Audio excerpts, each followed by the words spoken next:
Du désert à l'oasis, votre émission, Madame, Monsieur. Aujourd'hui, un nouveau numéro et nous sommes très ravis de vous retrouver. Nous croyons que vous êtes en bonne santé.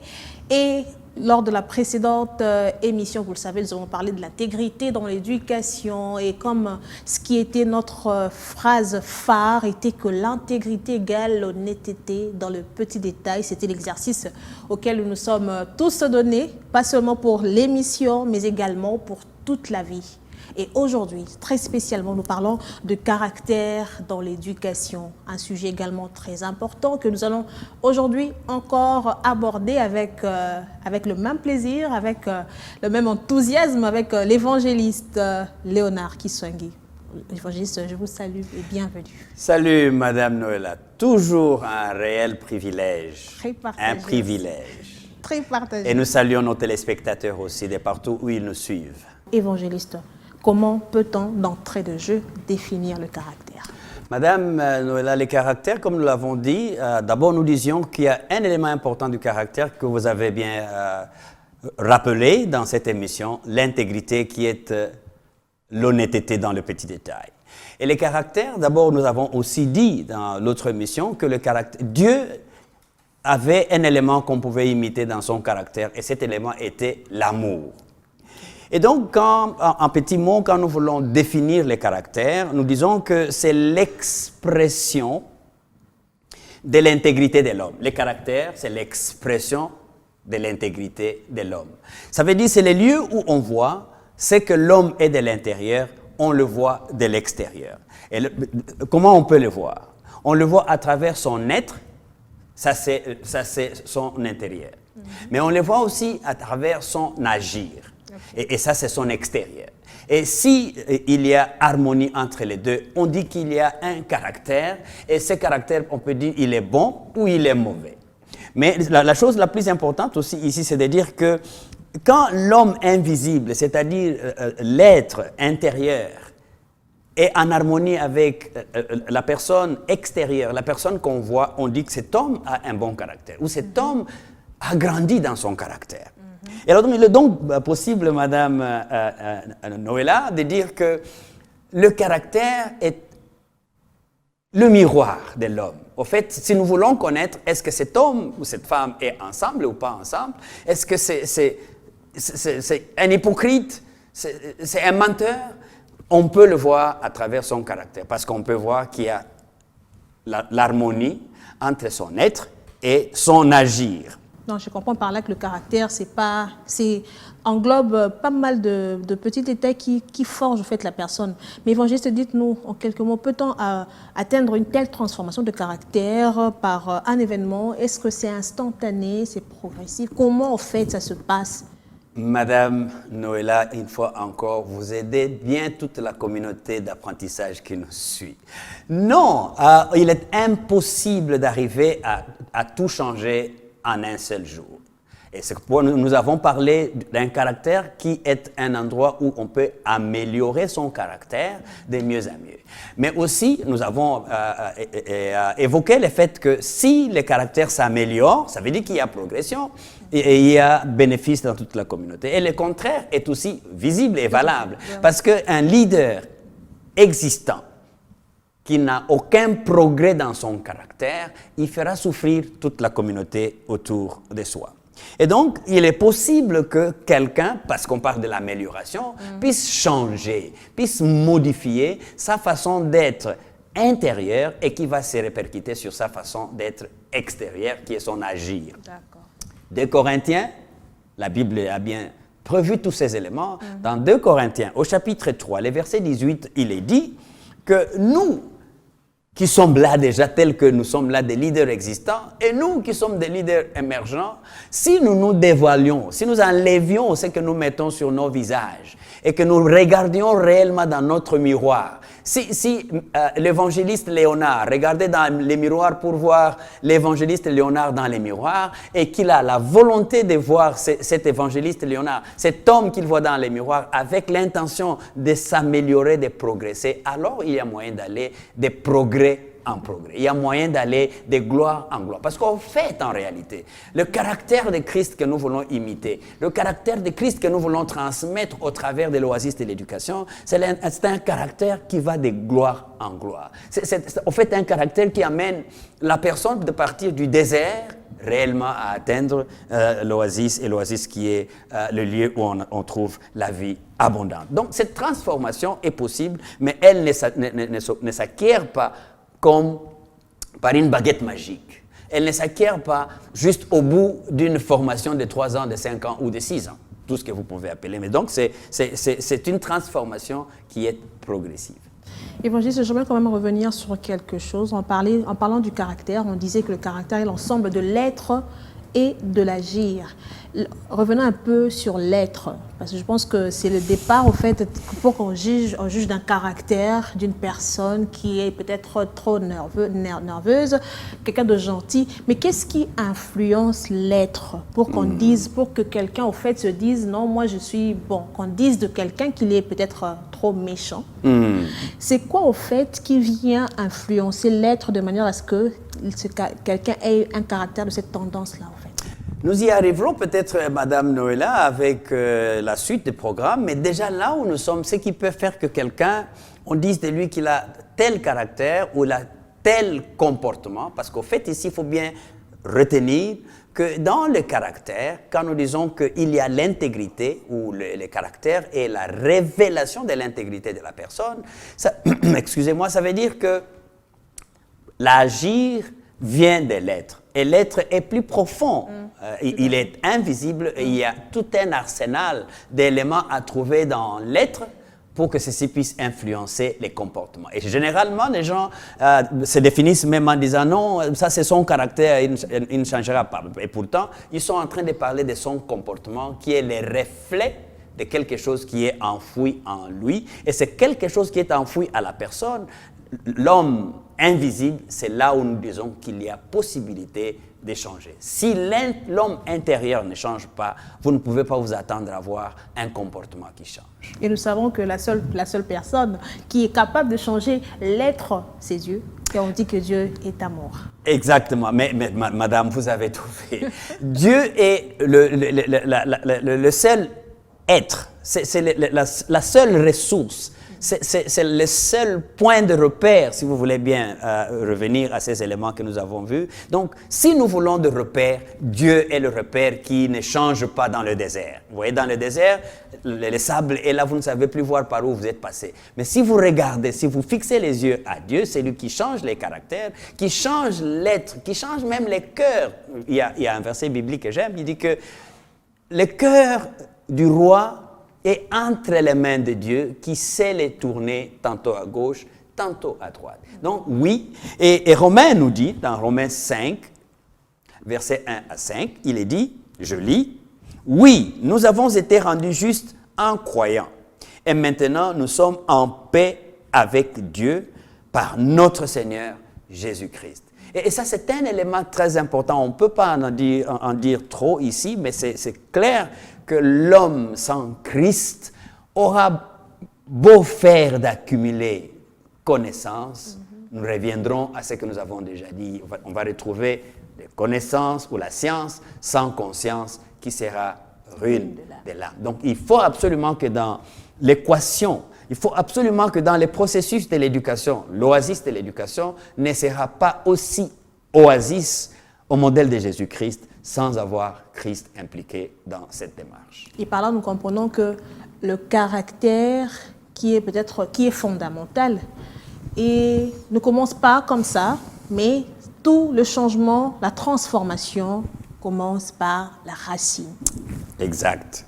Exact. Et cette racine, madame, dans la vie de chaque individu, et c'est ici probablement un élément d'apprentissage dans cette communauté d'apprentissage, et qu'il faut que vous compreniez que la racine, pour qu'un comportement, pour qu'un caractère puisse produire un comportement qui soit agréable, un comportement que j'appelle de repère pour la génération d'après, c'est qu'il faut qu'il y ait un élément, tout un cheminement. Et la racine peut être que dans la vie dans laquelle nous sommes. Voilà pourquoi nous avons commencé par le désert. Il y a la souffrance, il y a la peine, il y a l'anxiété, il y a tout ce que nous vivons, l'adversité dans la vie. Les étudiants, ils vont marcher parce qu'ils doivent aller attraper un bus, mais il n'est pas là. Oui, on a le bus Academia ou quelque chose comme ça, mais qui n'est pas toujours à l'arrêt. Et il y a un jour, ça vient, il y a un autre jour, il n'y en a pas. Et il y a des moments où on n'a même pas de quoi à payer. Donc, bref, étudiants, policiers, ministres, mamans, femmes, hommes, tous, nous avons un moment dans la vie où le caractère ne sera pas transformé s'il ne rencontre pas la résistance de la vie, s'il ne rencontre pas une certaine confrontation avec la situation de la vie. Donc, il y a le cheminement, la souffrance. Oui. Et si la souffrance est accueillie en tant que telle, si la souffrance, par la personne qui aura atteint une certaine résilience par rapport à la souffrance, cette souffrance va alors amener quelqu'un à être patient. Vous voyez, madame, le cheminement, que la racine est là, l'élément est là, et le comportement qu'on a vu de l'extérieur, il est le reflet de ce que nous avons enduré dedans de nous, ça crée la patience. Et quand quelqu'un est patient, parce que nous parlons d'un caractère qui doit être transformé. Oui. Et aussi, nous l'avons dit que ce n'est pas juste dans tous les domaines à la fois. Probablement, je suis quelqu'un qui avait l'habitude de mentir tous les jours. Je mens à ma femme ou à mon mari, à mes enfants, comme je respire. Et quand je réalise que j'entre dans un processus de transformation, ça va me faire souffrir de ne pas mentir une fois, 2 fois, 3 fois. Je deviendrai patient.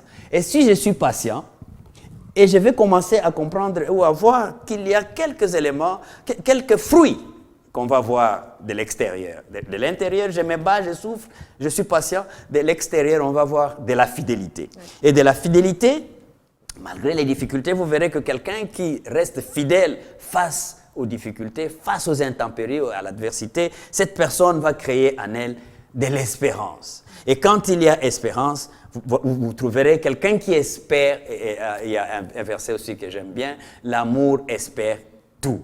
Vous voyez, l'amour croit tout. Et quand il y a l'espérance, et l'espérance qu'on a en Christ ne trompe pas. Vous voyez, et là, quelqu'un qui est allé d'un point à l'autre, il arrive, pas facilement, je ne peux pas dire ça, mais il arrive au bout du cheminement à quelque chose qu'on va appeler la transformation de caractère. Et Madame Noëlla, vous pourriez aussi vous rendre compte que quand quelqu'un a de l'espérance, alors il va même commencer à considérer les autres au travers de la grâce. Et les gens qui sont faibles, quand tu les rencontres, tu sais qu'ils ont besoin de la grâce. Et tout le monde qui a besoin de la grâce passera par des moments où il pourrait te froisser, il pourrait te mentir, il pourrait manquer telle autre chose. Mais ce qui va être fort dans l'oasis de l'éducation, c'est que tu apprendras même à pardonner. Voilà les cheminements probablement qui peuvent t'amener dans la transformation que nous croyons être les schémas à suivre. Et que l'on ne puisse pas donner des excuses comme quoi, non, on ne peut pas être transformé dans son caractère. Non, il y a un caractère du passé et il y a un caractère d'avenir.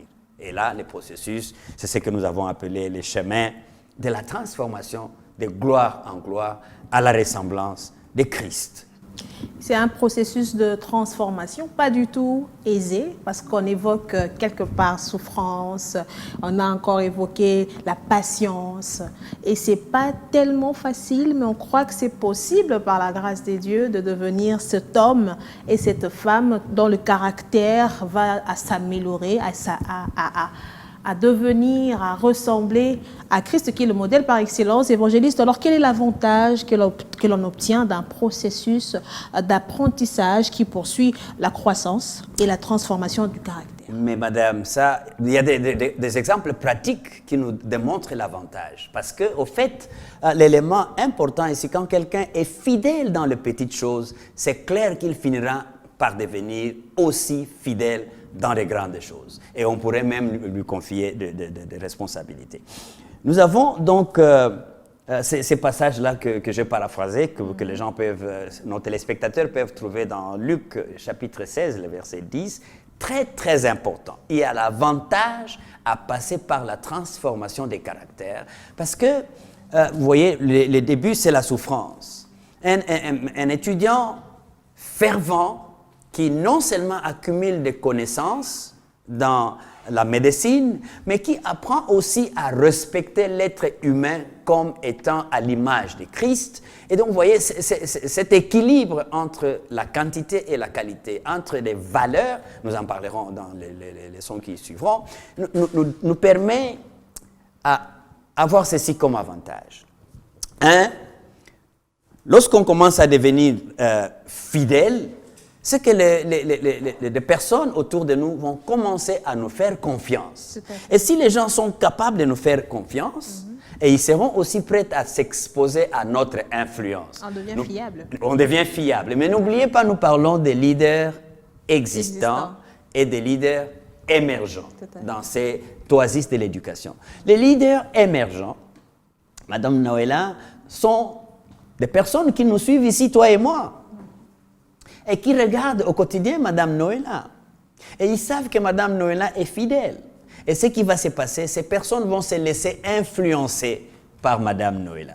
Ces personnes vont se fier pour demander conseil auprès de Madame Noëlla. Ces personnes vont regarder, vont suivre en secret comment il faut s'habiller, il faut marcher, il faut sourire, il faut donner la joie comme Madame Noëlla le ferait. Et donc, voyez-vous, on arrive à influencer. Et quand on arrive à influencer, certainement, on devient non seulement fiable, mais efficace dans la communauté. Voilà un peu peut-être aussi un cheminement de cette transformation qui n'est pas chose facile parce qu'il faut compter avec le Saint-Esprit.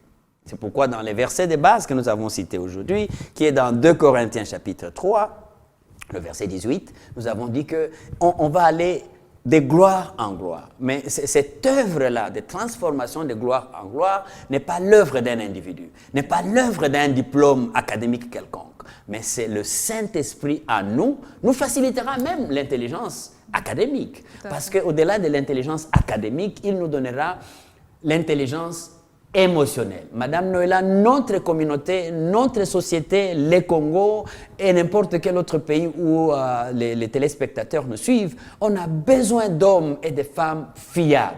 Mais vous ne pouvez pas devenir fiable pour nous si nous ne pouvons pas voir des petits gestes de fidélité en vous.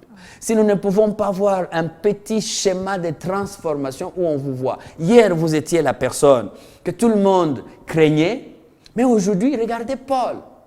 Barnabas s'accompagne avec Paul. Hier, tout le monde avait peur de Paul parce que c'était un méchant, c'était un tueur, un assassin.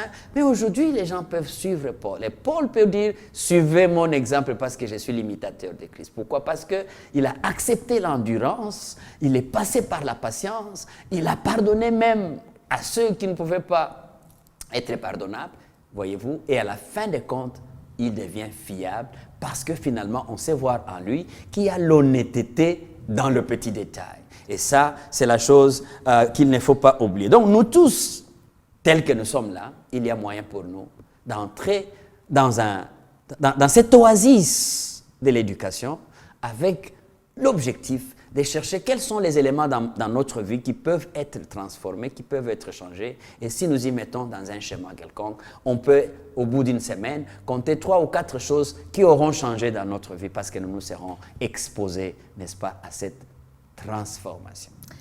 L'éducation, le caractère dans l'éducation, c'est de ça qu'il s'agit dans cette émission. Madame, Monsieur, vous avez compris que le caractère n'est pas quelque chose qui peut se transformer en un jour, mais c'est un processus et il faut accepter pas mal de changements en soi, accepter qu'il faut améliorer tel ou tel autre domaine de sa vie parce qu'on veut être un bon leader existant pour mieux influencer les leaders émergents. On veut être un modèle et si on veut être un modèle, on doit travailler en soi, travailler son caractère, chose qui peut être possible par la grâce de Dieu avec l'aide du Saint-Esprit, tel que nous l'a dit l'évangéliste. Évangéliste, un mot pour ceux-là qui souffrent en eux-mêmes, qui ont un problème, qui ne se sont pas encore découverts. Ils ne savent pas réellement ce qu'ils sont, mais ils doivent être des leaders dans la vie. Ils souffrent quelque part. Tout à fait.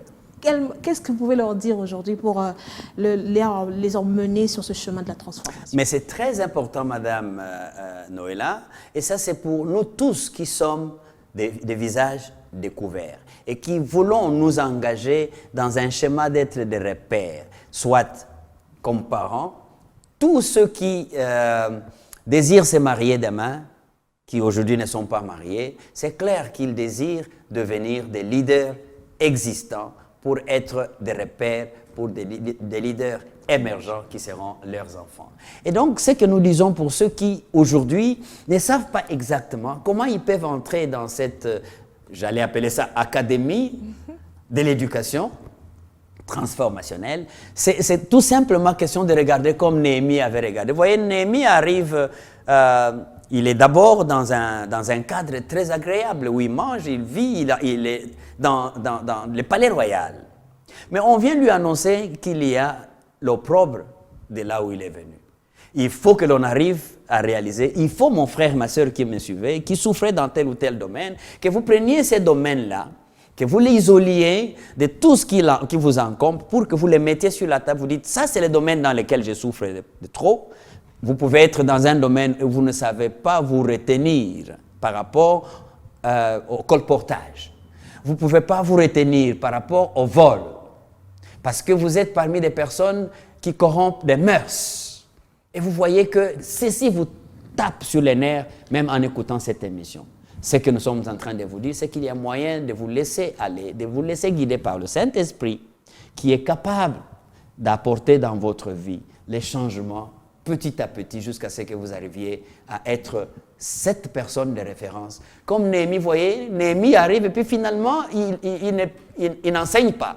Mais il démontre à ses amis, vous voyez ça et ça et ça et ça, c'est des choses qui ne marchent pas. Est-ce que vous en souffrez ou pas?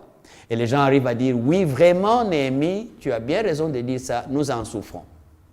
Je parle là de Néhémie au chapitre 2. Alors, il dira à ses amis, maintenant que vous voyez, vous vous êtes rendu compte que ça, c'est une situation que nous ne pouvons pas, dans laquelle nous ne pouvons pas demeurer toute la vie. Qu'est-ce que vous voulez qu'on fasse? Et les gens, à l'unanimité, ont dit, lèvons-nous et bâtissons. Et vous vous rendez compte à la fin, quand ils se sont mis à bâtir, c'était jamais facile. Mais au bout de compte, disons qu'en déplaise aux moqueurs, aux Sanballat et autres, ils sont arrivés à terminer la muraille. Mon frère, ma soeur, je t'encourage. Prends la situation que tu as comme difficulté devant toi, mets-la devant le Seigneur, prie et le Saint-Esprit te guidera. Et voilà, ce sont ces merveilleux mots qui feront office de conclusion de cette émission dont nous avons parlé de caractère dans l'éducation. J'espère et nous le croyons de tout notre cœur, chers téléspectateurs, que vous aviez retenu, compris, saisi le sens même de ce que nous aimerions vous communiquer en ce jour. Mais si vous n'avez pas bien compris et si vous avez des questions, n'hésitez pas à les poser. Le numéro s'affiche au bas de votre écran. Nous nous ferons le plaisir de vous répondre de partout où vous nous suivez. À travers le monde, madame, monsieur, cette émission pour aujourd'hui, du désert à l'oasis, c'est terminé. On se redonne rendez-vous très prochainement. Évangéliste, une prière pour nos téléspectateurs. Merci beaucoup à ma sœur Noëlla et nous sommes très bénis par cette émission et par votre présence. Seigneur notre Dieu, nous voulons sincèrement nous remettre entre tes saintes mains. Toi qui es notre modèle par excellence. Tu ne t'es pas mis dans la position d'un motivationnel. Mais tu t'es mis dans une position d'un homme humble, ô Jésus, quand tu es venu au milieu de nous, pour vivre avec nous et nous montrer dans les détails ce que tu pouvais évoquer de ta bouche. Nous pourrions voir ça dans ton agir. Aide-nous ce soir, Père de gloire, pour que nous regardions dans notre façon de vivre les éléments qui doivent être changés dans notre caractère et que nous les présentions sur ta table. Ainsi, tu nous aideras à aller de gloire en gloire. Tu nous aideras à arriver dans la vie abondante qui n'est qu'en Jésus-Christ. Fais-le pour ma sœur, fais-le pour mon frère, fais-le pour moi. Au nom de Jésus-Christ. Amen. Amen. Madame, monsieur, on se retrouve très prochainement et que Dieu vous bénisse.